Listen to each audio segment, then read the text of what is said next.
Hi, my name is Adrienne and I did Sylvia Acevedo for my biography. I was born in 1956 in Rapid City, South Dakota. In 1958, I moved to New Mexico. I had a brother, Mario, who was 2 years older than me, a sister, Laura, who was always happy, and a baby brother, Armando, who was born when I was 8. My father was part of the Army and my mom stayed home. My favorite toy as a child was a kaleidoscope because I loved looking through it and seeing the light fragmented in nice sections. One terrible day, my sister caught a disease called meningitis, which can affect the brain. Since my mother didn't know how to drive and my father was at work, my mom ran over to a neighbor's house and pleaded for help. After weeks in the hospital, Laura and my mother finally came home. The disease had affected Laura's brain and she lost her sight. As weeks turned into months, Laura recovered her sight, but she wasn't the peppy girl she used to be. Since me, my mother, and my siblings were all Mexican, only my dad knew how to speak English. At that time, there was no kindergarten. When you got to first grade, you were expected to know the basics.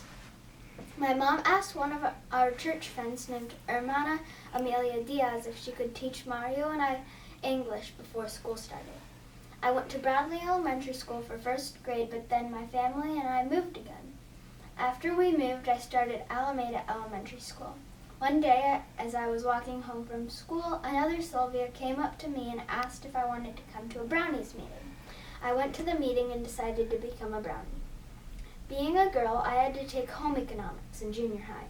I didn't like that girls had to take home economics because all they were expected to do was become housewives. Instead of just being okay with it and taking the class, I asked to skip the class. I was allowed to skip the class and got extra math lessons with my teacher. Along with skipping home economics, I did many other things that most girls in junior high didn't even think of doing. One example is that I wanted to play the timbales in a marching band, but somebody told me that they were too heavy. Even though I wasn't allowed to, I trained by walking around with a ton of rocks. When I asked again, they eventually said yes. Going into college, I tried to carry with me the resilience that had gotten me so far. I went to New Mexico State University where I studied engineering. While in college, I got a summer internship at Sandia National Laboratories. My first job was at the Jet Propulsion Laboratory where I worked on a program called the Solar Polar Solar Probe, and I worked on Voyager 2. I went on to start my own company, joined the National Board of Girl Scouts.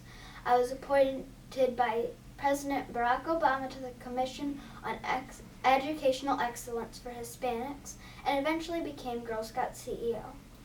I have accomplished many things and inspired many people, partly because I was a woman of Mexican heritage and Latina, and partly because no matter what answer I got, I continued to stay strong and follow my dreams. Thank you.